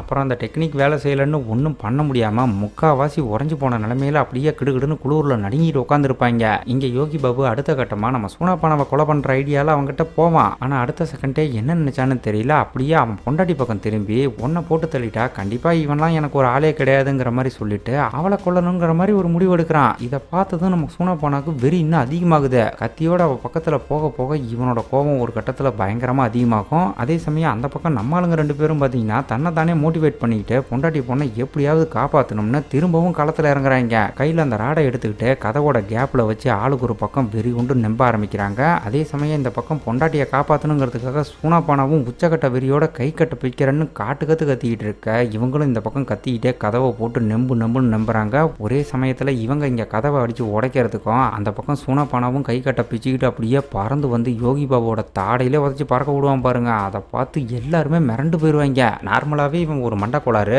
இதில் இப்போ முழு சைக்கோவாகவே மாறிட்டான். வேலையாக போய் நம்ம ஹீரோயினையும் அவன் பொண்டாட்டியும் ரிலீஸ் பண்ணிட்டு அங்கேருந்த 20 பேரோட வெறி பிடிச்சி போய் சண்டைக்கு போக அவங்க நல்லா இவனை படுக்க போட்டு திங்குன்னு மிதிக்கிறாங்க. இதில் குண்டடிப்பட்ட இடத்துலயே யோகி பாபு ஒரே எத்துனதும் பயவலை எதுவும் பண்ண முடியாமல் நல்லா அடி வாங்கிட்டு இருக்கான். காப்பாற்ற வந்த அவன் பொண்டாட்டிக்குமே அடி விழுக சடனாக டோரை உடச்சிட்டு ஒரு வண்டி உள்ள வருது. லக்கேஜ் எல்லாம் ஷிஃப்ட் பண்ணக்கூடிய ஒரு வண்டியில் கைப்பிள்ளையும் ஹீரோவும் செம்ம கத்தா என்ட்ரி கொடுக்குறாங்க. கைப்பிள்ளை அந்த வண்டியை விட்டு சும்மா சொல்லட்டும் போது கையில் உறைஞ்சு போன ஒரு மீனை வச்சுக்கிட்டு நம்ம ஹீரோ சுற்றி இருந்த எல்லாரையும் வெளுவெளுன்னு வெளுத்துக்கிட்டு இருக்கான். தன்னோட 2 புருஷனையும் பார்த்து ஹீரோயினுக்கு அப்படி ஒரு சந்தோஷம். பொண்ணு எங்கன்னு அவகிட்ட விசாரிக்கும் போது அவள் தப்பிச்சு போயிட்டான்னு சொன்னதும் இந்த மாதிரி நான் தான் ஒரு இடத்துல ஒளிய வச்சிருக்கேன்னு ரிப்போர்ட்டர் குரல் கொடுக்குறா. அவளை பார்த்துட்டு இன்னும் குதூகலமாகி அங்கே இருந்த எல்லாரையும் பெரட்டு எடுத்துக்கிட்டு இருக்க கையில் ஒரு பெட்டி எடுத்துகிட்டு வந்து பட்டால்னு அடிச்சு யோகி பாபு இவனையே பதற விடுறான். டேய் குரங்கு மூஞ்சி, உன்னை இன்னைக்கு கொல்லாம விட மாட்டேன்னு அவன் ஒரு பக்கம் டைலாக் விட, டேய் பண்ணி மூஞ்சி யாரை புழக்கிறாங்கன்னு பார்த்துடலாம்டான்னு இவனும் பதிலுக்கு கலைக்கிறான். இதெல்லாம் நான் ஏதோ சொந்தமாக சொல்கிறேன்னு நினைக்காதீங்க, படத்தில் உண்மையாகவே இவங்க 2 பேரும் அப்படி தான் பேசிக்குவாங்க. அந்த பக்கம் சூனாப்பானா நல்லா அடி வாங்கி டயர்டாக இருக்கிறதுனால ஒரு வளர்ந்து கட்டவன் அவனை போட்டு நல்லா வெளுத்துக்கிட்டு இருக்க. இன்னொரு பக்கம் ஸ்பெஷல் ஃபோர்ஸ்லாம் வேலை பார்த்தா நம்ம கைப்புள்ள சூப்பராக சண்டை போடுவோம் அப்படின்னு பார்த்தா அவன் ஒரு பக்கம் பயந்தடிச்சு அங்கிட்டு இங்கிட்டுன்னு ஓடிக்கிட்டு இருக்கான். இங்கே நம்ம ஹீரோயின், ரிப்போர்ட்டர், அப்புறம் சூனாப்பானோட பொண்டாட்டி 3 பேரும் உறைஞ்சு போன மீன் ஒன்று கையில் எடுத்துக்கிட்டு அங்கே இருந்த ஒருத்தனை போட்டு வெளுன்னு வெளுத்துக்கிட்டு இருப்பாங்க.